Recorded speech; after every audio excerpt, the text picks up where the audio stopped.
Bismillahirrahmanirrahim. Alhamdulillahi rabbil alamin. Salatu wassalamu ala asyrafil anbiya'i wal mursalin. Nabiyina Muhammadin wa ala alihi wa sahbihi ajma'in. Assalamualaikum warahmatullahi wabarakatuh. So insyaallah, al-jannatu wan nar. So talakayin natin yung usapin ng syafa'ah at ito nga ay napagtibay sa mga dalil mula sa Quran at Sunnah at sino mang hindi tumatanggap dito kahit pakabilang siya sa mga Muslim ay nagkakamali. At ito nga ay doktrina ng mga ligaw na sekta, ng mga Khawarij, ng mga Mu'tazila at iba pa.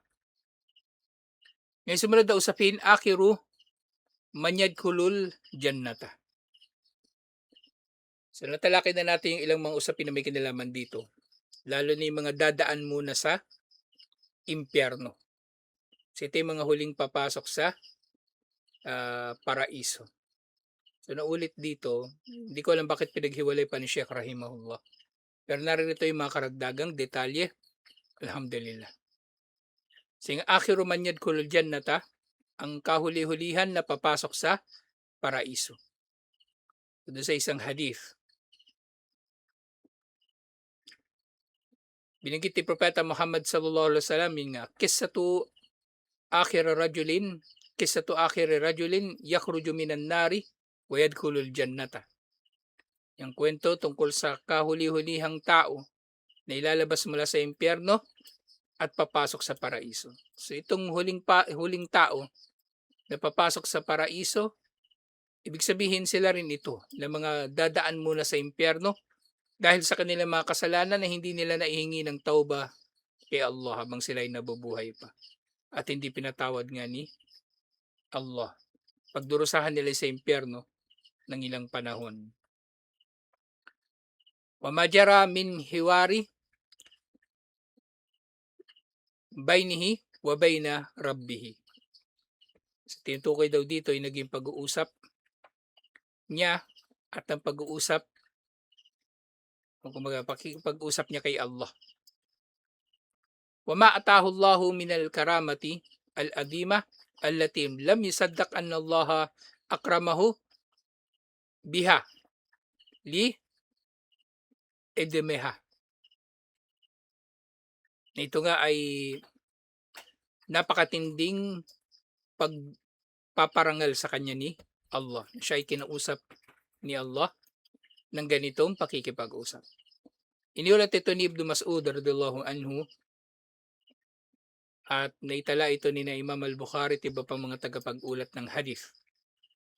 Sinabi doon sa hadith na yun, Qala Rasulullah sallallahu alaihi wasallam, sinabi ni Propeta Muhammad sallallahu alaihi wasallam, Inni la'alamu akhira ahlin nari khurujan minha. Tunay na nalalaman ko ang kahuli-hulihan sa mga tao sa impyerno na lalabas dito, mula sa impyerno.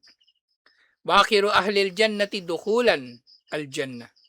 Ang kahuli-hulihan na papasok sa paraiso. Rajulun yakhruju minan nari habwan. Ito raw yung tao na lalabas mula sa impyerno ng pagapang. Gumagapang siya na palabas sa impyerno. Rajulu yakhruju minan nari habwan. Siyempre, yung paglabas niya sa impyerno ng gumagapang, hindi dulot sa sarili niyang kakayanan. Pinahintulutan ni Allah na mangyari ito, makagapang siya palabas na apoy. Fayaqulullahu lahu, so ito pala yung dahilan kung bakit hiniwalay pa ito ni Sheikh Rahimahullah. So nandito yung mga karagdagan pang detalye tungkol sa tao na ito. Kasi nakaraan, pinagtibay lang na mayroong mga tao na dadaan muna sa impyerno bago makapasok sa paraiso. Pero dito na yung mga karagdagang detalye sa kanila. Sabihin sa kanila ni Allah, Idhab fadkhulil jannata fayatiha. So kapag nakalabas na sila sa impyerno, sasabihin sa kanila, humayo na kayo at pumasok sa paraiso. at lalapit siya doon sa paraiso. Fayatiha. Fayakhayyalu ilayhi annaha muli o mala. At akalain, iisipin ng tao na ito kasi siya yung kahuli-huli ang papasok sa paraiso eh. Isipin niya baka puno na yung paraiso, wala ng pwesto. Inisip niya baka wala ng pwesto. Fayarji'u fayaqul, Ya Rab, babalik siya kay Allah. Sabi niya, Panginoon ko, wajadtuha muli natagpuan ko ang paraiso na puno na. Hindi na sinabi bakit paano niyang inakala na puno na ang paraiso. Ano ang nakita niya doon sa paglapit niya sa paraiso? Paano niya nasabing puno na? Fayaqulullahu azza wa jalla, idhab fadkhulil jannata fa inna laka mithlad dunya. Umalis ka na, humayo ka na papunta sa paraiso. Dahil hindi puno ang paraiso, hindi nagsisiksikan yung mga tao doon. Dahil para sa iyo pa lang, meron ka ng lugar doon, meron kang pwesto doon na sinlaki ng dunya. So, ipinangako sa kanya ni Allah yun. So, isipin niya sinlaki ng dunya. Diba? Gano'n ba kalaki ang mundo para sa isang tao? Wala ngang tao nakasakop sa buong mundo eh. Ang pinakawalang hiya, yung British Empire, 25% lang ng mundo yung nasakop nila. Sa loob ng ilang daang taon. Tapos, ikaw, bibigyan ka ni Allah sa paraiso ng isang buong katumbas ng dunya. Sa lahat ng mga kalupaan dito, karagatan, katubigan, kabundukan, lahat yun para sa iyo. So, paano mong iisipin na yun ay puno na, yung paraiso ay puno na? Pumasok ka doon, meron ka doon pwesto napakalaki. Wa asyaratu amthaliha. Yan, dinugtong pa ni Allah. Meron ka doon isang sinlaki ng dunya. May lugar ka doon ay kasing laki ng dunya. At 10 pa na katulad nito. So ilan na? 11 na dunya ang meron ka. So parang baga sinlaki ng solar system yung lugar mo doon sa paraiso. So, dito nga lang sa bayan natin, di naman natin naikot tong buo eh. Diba? Napakalaki. Barangay nga natin, di natin maiikot ng buo. Kahit nasaan ka man, di ba? Nasa Maynila ka, ikutin mo lahat ng barangay, lahat ng iskinita, lahat ng kalsada, hindi mo magagawa sa loob ng isang taon o sa mahabang panahon. Pero siya, hindi puno. Akala niya, hindi lang binanggit dito kung paano nasabi niya na puno na yung paraiso. Baka iniisip niya lang talaga. Iniisip niya. Meron siya nakita na dahil dito inakala niya na puno na ang paraiso. Pero sabi ni Allah, pumasok ka dun. Meron kang pwesto doon na sinlaki ng mundo. At 10 pa uli na kasing laki ng mundo. So 11 times na kasing laki ng mundo. O inna laka mitla asyarite amthalid dunya. At nababanggit din sa iba pang ulat na o maring sinabi ni Propeta Muhammad sallallahu alaihi wasallam, para sa iyo ang katulad ng 10 na dunya, na katulad ng dunya sa laki nito. Pero syempre mas maganda pa rito. Mas maganda pa rito sa dunya. Kasi itong kahuli-hulihang tao na papasok sa paraiso sa sobrang tuwa niya, fayaqulu, ataskuru bi o atadhaku bi? Sabi niya, binibiro mo ba ako? Pinaglalaroan mo ba ako? O pinagtatawanan mo ba ako? Wa antal malik, samantalang ikaw ang hari ng lahat ng mga nilikha. Kumbaga, hindi siya makapaniwala eh. Sa sobrang hindi siya makapaniwala, nasasabi niya ito kay Allah. Diba? Katulad yung diba nawalan ng camel. Diba sabi niya, ako ang iyong Panginoon at ikaw ay aking alipin. So ganito rin ito. Sobrang tuwa niya. Hindi siya makapaniwala. Totoo ba yan? Baka niloloko mo lang ako. Di ba? Merong tao. Hindi nagbabayad sa'yo ng utang. Ilang taon na bigla nagparamdam sa'yo. Oh, totoo ba yan? Baka niloloko mo. Baka minomodus mo lang ako. Sabi ni Allah, falakad ra'ayta Ay hindi si ano na ito, si Ibn Mas'ud ang nagsabi. "Falaqad ra'aytu Rasulullah sallallahu alaihi wasallam dahika hatta badat nawajiduhu." Nakangiti raw si Propeta Muhammad sallallahu alaihi wasallam habang kinukuwento niya ito. Hanggang sa makita na yung kanyang mga bagang. So, ibig sabihin tuwang-tuwa si Propeta Muhammad sallallahu alaihi wasallam sa hadith na ito.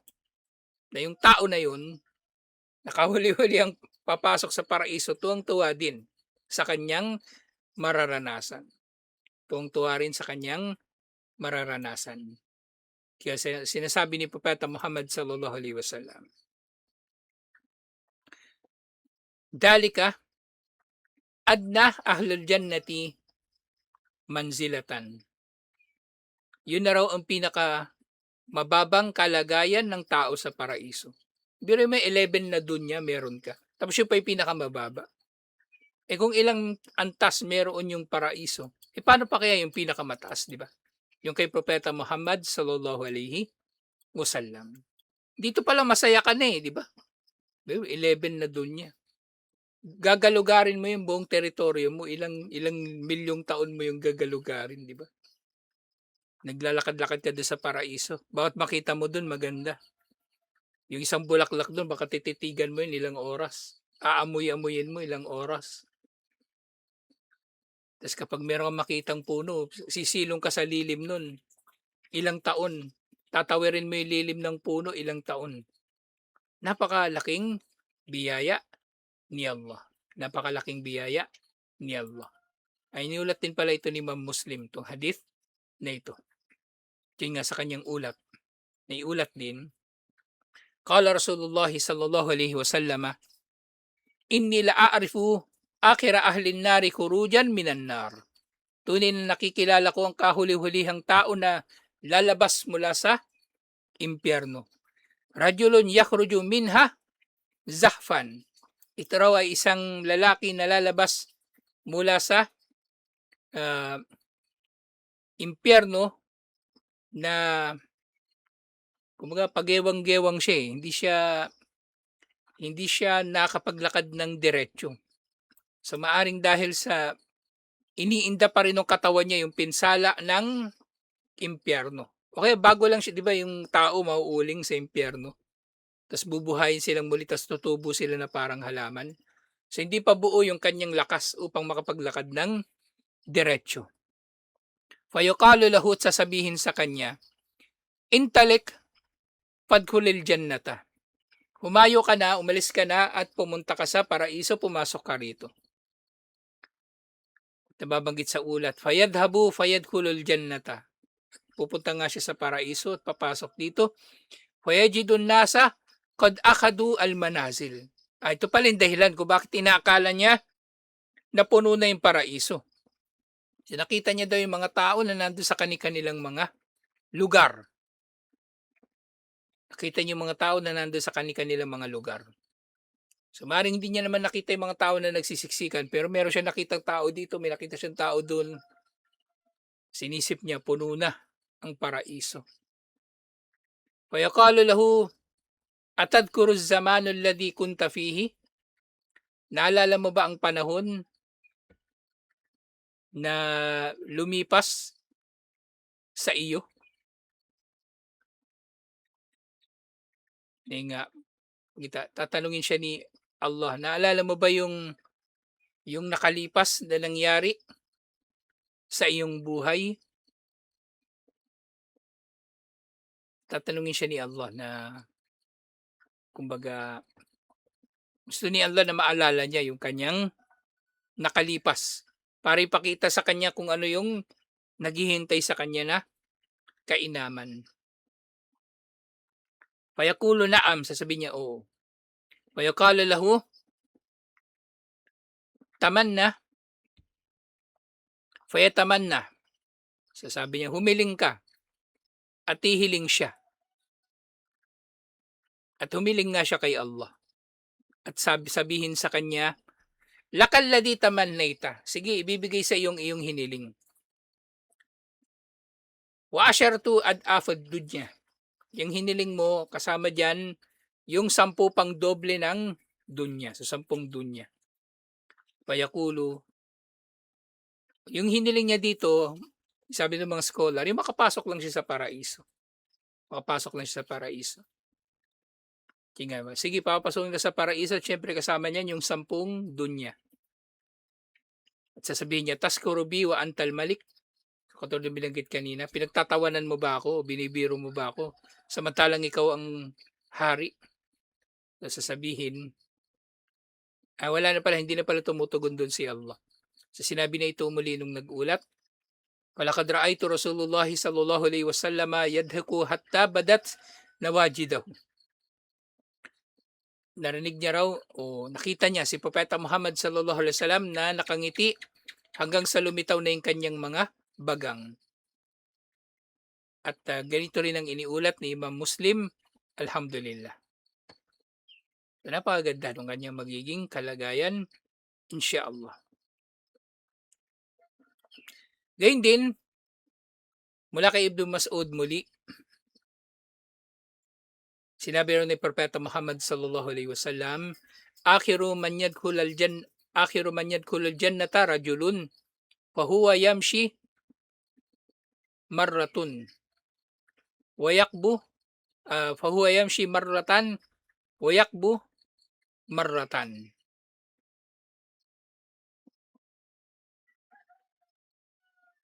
So siya daw ay lalabas, yung kahuli-hulihan daw na tao na lalabas ay naglalakad paminsan-minsan at kumbaga natutumba paminsan-minsan. So katulad din sa nabanggit kanina. So hindi pa kumpleto yung kanyang lakas. Wa tashfa'uhu an-naru marratan. At minsan naman daw, paglabas niya doon sa impyerno, dinadampian pa rin siya ng apoy. Ibig sabihin, yung apoy talaga, pinagdaanan niya ng matindi yun, yung apoy na yun.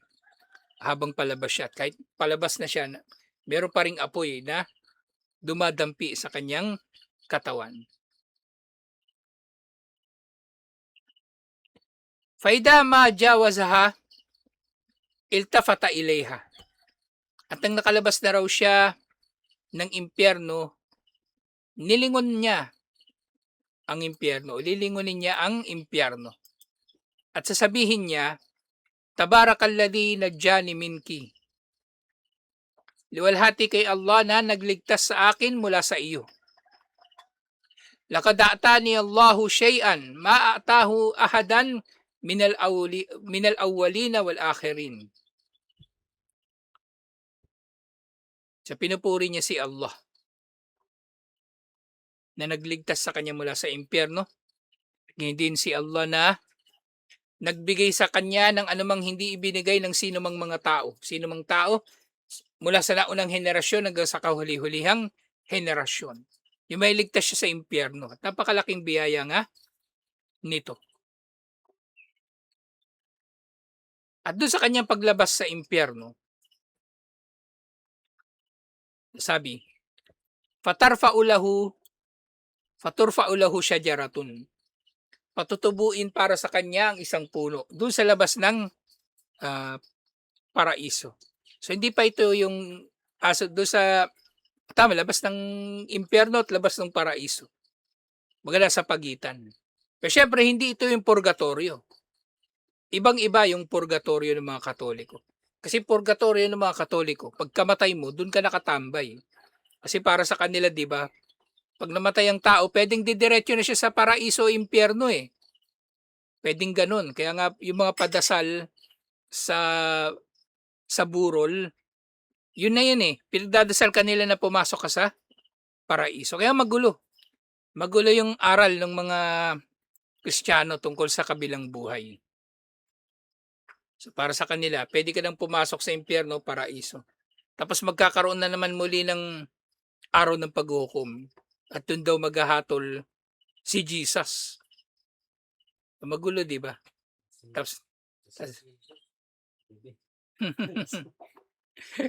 Tapos pagdating ng di ba mamamatay yung tao. Kung ano naghalo-halo na yung mga kwentong bayan nila, pati mga nobela, comics, naghalo-halo na eh. Pag namatay ka, di ba? Andun ni St. Peter, San Pedro. Himas-himas yung manok niya. Tapos tatanungin ka niya, "Anong pangalan mo?" Ta's andun na yung listahan kung papasok ka ba sa paraiso o impyerno. Hindi gano'n. Mauuna ang paghuhukom bago pa man pasok ang tao sa, paraiso o impyerno.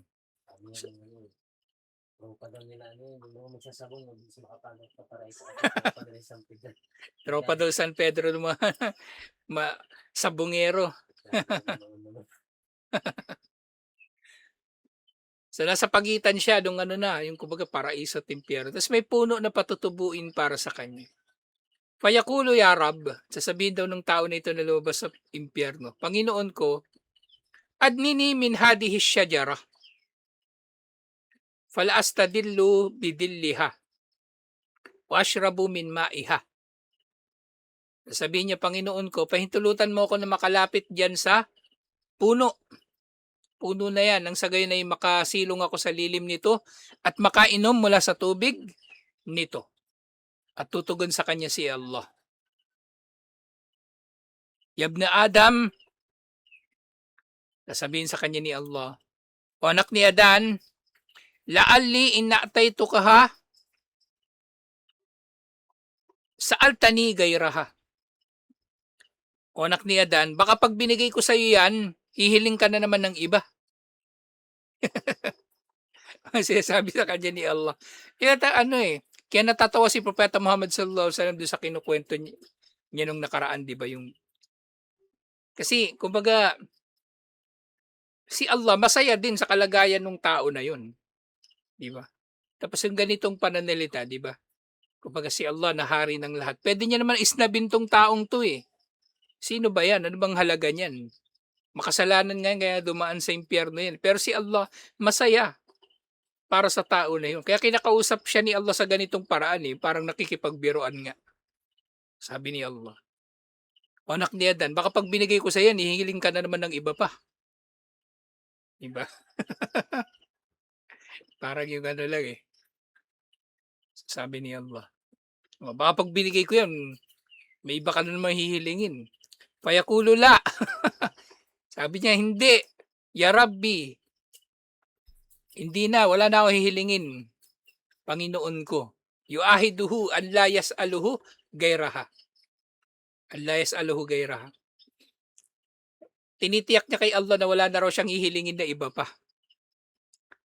Wa rabbuhu azza wa jalla yu'diruhu. At yun nga pa, pauumanhinan siya ng kanyang Panginoon. Li'annahu yara ma la sabara lahu alayhi. Sa paumanhinan siya ni Allah dahil nakikita ni Allah na walang pagtitiis ang tao. Walang pagtitiis ang tao.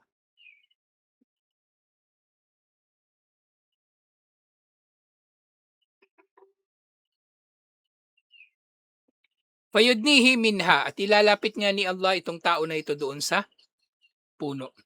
Fayastadillu bidilliha, at ito ay sisilong sa lilim nito. Wayashrabu min ma'iha, at ito ay iinom mula sa tubig nito. Thumma turfa'u lahu shajaratan hiya ahsanu minal aula. Pagkatapos nito, nandun na siya sa lilim ng puno at umiinom mula doon sa tubig ng puno. May tumubong puno, mas maganda, nandun sa kabila. Nandun sa kabila. Fayaqulu ay Rab, adnini minasyajarati li ashraba min ma'iha wa astadillu bidilliha. Sabi niya, "Panginoon ko, pwede ba ako lipat doon? Para doon naman ako sisilong at doon ako iinom ng tubig dito. La as'aluka gairaha, wala na akong hihilingin, basta papuntahin mo ako doon sa puno na yun." Oh. Fayaqulu ya ibna Adam, sabi ni Allah, "O anak ni Adan, alam to ahid ni Allah tas'alni gairaha. Di ba sinabi mo na sa akin na pagkasunduan ka na wala ka nang hihilingin na iba, liban pa sa puno na yan na kung saan nariyan ka sa ilalim niyan. Andiyan ka sa puno, hiniling mo kanina." Tapos sabi nga, "La'alli an adnaytu ka minha tas'alni gairaha." Baka mamaya pag pinagbigyan kita na lumapit dun, hihiling ka na naman ng iba pa. Wa yu'ahiduhu an la yas'alahu gairaha. Yun na, nangako na naman yung tao, hindi na, wala na, last na 'to. Ay sasabihin ng tao, 'di ba? Last na 'to, huli na 'to, wala na. Wa rabbuhu ta'ala yu'diruhu, at yung kanyang Panginoon ngayon magpapaumanhin sa kanya. Li'annahu yara ma la sabra lahu alayhi, dahil nakikita niya na hindi raw nagtitiis ang tao sa bagay na yun. Fayudnihi minha, at ilalapit siya doon sa puno na yon. Fayastadillu bidilliha wa yashrabu min ma'iha. Sisilong siya doon at iinom mula sa tubig nito. Thumma turfa'u lahu shajaratun enda babil jannah. Kung nandun na siya sa pangalawang puno, hayahay na siya doon eh. Diba? Biruin mo, galing ka doon sa impyerno. Kanina lang nandun ka sa impyerno, ngayon parang ano, 'di ba? Nagtrabaho ka, 'di ba? Nasa construction ka o nasa ano ka, pagde-deliver. Sumilong ka sa puno, 'di ba? Ang sarap, ang laking ginhawa. Mas matindi pa yung nararanasan ng tao na ito. Kasi matindi pinagdaanan niya, impyerno na eh. Tayo araw lang pinagdaanan natin, init ng araw. Siya impyerno na mismo. Kung nandun na siya. Eh maya-maya, meron na naman pinatubo na puno. Nandun na mismo katabi ng paraiso, nung pinto ng paraiso. Kita niyo, may puno na naman doon ah. Wahiya ahsanu minal awwalaini. At mas mainam daw tong puno na to sa naunang dalawa. Ayan, sasabihin niya, ay Rab, adnini min hadihi li astadilla bidilliha wa ashrabu min ma'iha. Las aluka gairaha. So sinabi niya rin yung sabi niya kanina.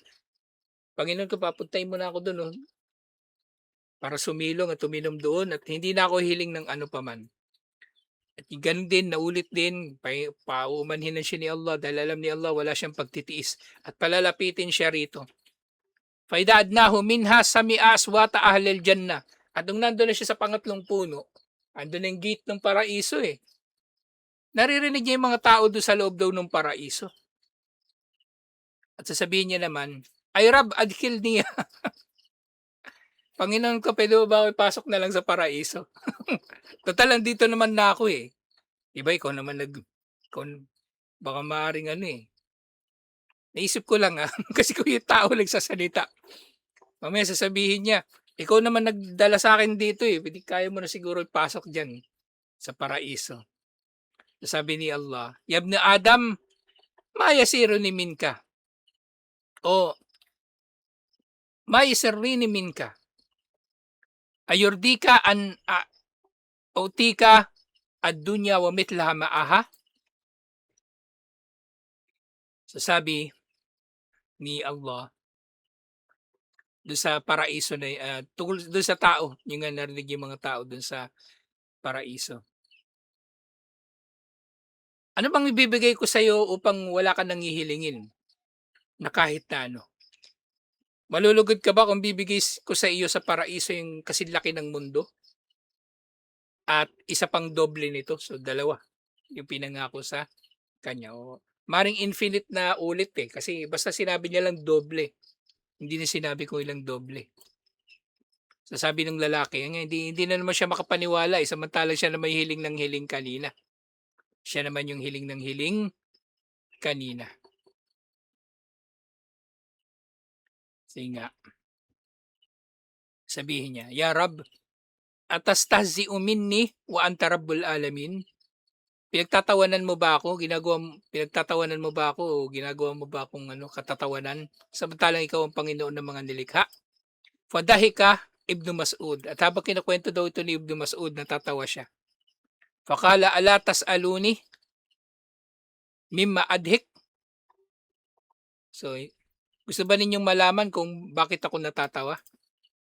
Sabi ng mga kasama niya, Mimma tadhik, bakit ka natatawa? Hakada dahika Rasulullah sallallahu alaihi wasallam. Kasi raw natawa dito si Propeta Muhammad sallallahu alaihi wasallam. So ikinatutuwa ni Ibnu Mas'ud yung natatawa si Propeta Muhammad sallallahu alaihi wasallam sa kwento na ito. At syempre, kung natatawa si Propeta Muhammad sallallahu alaihi wasallam, maaaring si Allah ganito rin yung kanyang nararamdaman nga. Masaya siya para sa tao na ito na nakalabas ng impyerno. Masaya siya. At yung tanong nga nila, Mimma tadhaka ya Rasulullah? Yung sina Ibnu Mas'ud, tinanong din nila, "Ba't ka natatawa o sugo ni Allah?" Tapos sabi niya, "Min dahki Rabbil alamin." Natatawa ako, napapangiti ako kasi napapangiti din ang Panginoon ng mga nilikha. So yun ang dahilan. Yun nga, hina qala, ang kumbaga kinatuwa daw ni Propeta Muhammad sallallahu alaihi wasallam, yung sinabi daw nung tao, "Atastahzi'u minni wa anta rabbul alamin?" Um, Pinagtatawanan mo ba ako samantalang ikaw ang Panginoon ng mga lilikha? At sasabihin ni Allah, "Inni la astahzi'u minka." Ito na yung bakit natawa si Propeta Muhammad sallallahu alaihi wasallam. Hindi kita binibiro, hindi kita pinagtatawanan. Walakinni ala ma asya'u qadirun. Hindi kita pinagtatawanan. Pero ako, meron akong kakayanan sa anumang gustuhin ko. Yung ano, kumbaga, gusto ko bigay sa yan eh, kaya natatawa ako.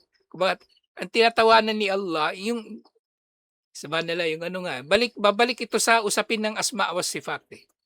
'Di ba? Yung pagtawa ni Allah hindi katulad ng pagtawa ng tao, 'di ba?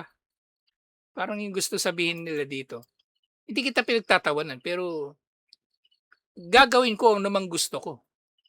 Parang kung 'di ba kung pagmumuni-munihan natin, wala kang pakialam. Wala kang pakialam kung natatawa ako o kumbaga wala kang pakialam kung gugustuhin ko na pumasok ka sa paraiso, hindi kita ginagawang katatawanan. Inshallah. So ito yung kahuli-hulihan na tao sa impyerno kumbaga na papasok sa paraiso. Alhamdulillah. At tutuloy natin yung iba pang mga usapin dito.